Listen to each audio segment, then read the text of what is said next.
Hey church, there are two things that are true of our current cultural moment. Firstly, we have information overload.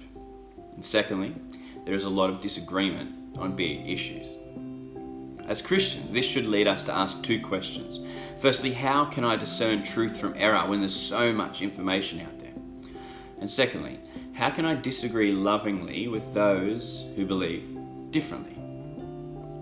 See, the many sources of information available to us lead us to firm and staunch beliefs, which we reckon must be defended staunchly against those who oppose us. The problem is, though, most of us don't know how to disagree well, because those in politics and media and even church leadership in the past have set terrible examples, cutting off, ignoring or cancelling those who disagree with them, or outright slandering or bullying those with a different viewpoint. But we have a better example. Jesus' best mate John tells us something about the nature of Jesus when he became a man. In John 1 verse 14 we read this: "The Word," that's Jesus, "became flesh and made his dwelling among us. We have seen his glory, the glory of the one and only Son who came from the Father, full of grace and truth." Jesus came full of grace and truth. In the life of Jesus, we see a man who knew the truth, who was in fact the embodiment of truth incarnate, and who always held firm to the truth, yet was often gracious and loving in his expression of the truth, especially to those who were vulnerable and those who were outsiders. And this is our example, and the Bible gives us great wisdom on how to follow in Jesus' footsteps.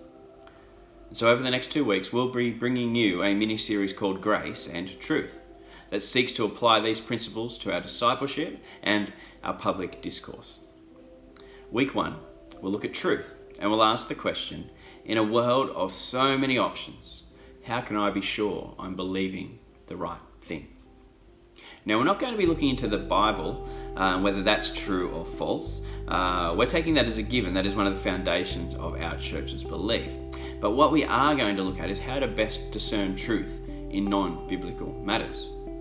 Think about the many options and opinions around some pressing issues that aren't directly mentioned in the Bible.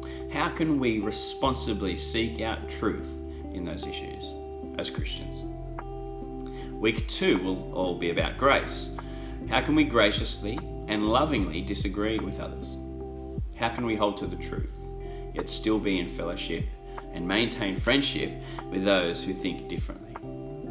We'll think both of our relationships in the church and our witness to those outside the church.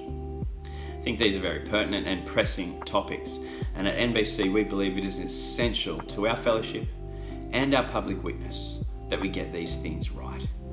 So please join us online on the 10th and 17th of October as we explore these issues together. We look forward to it.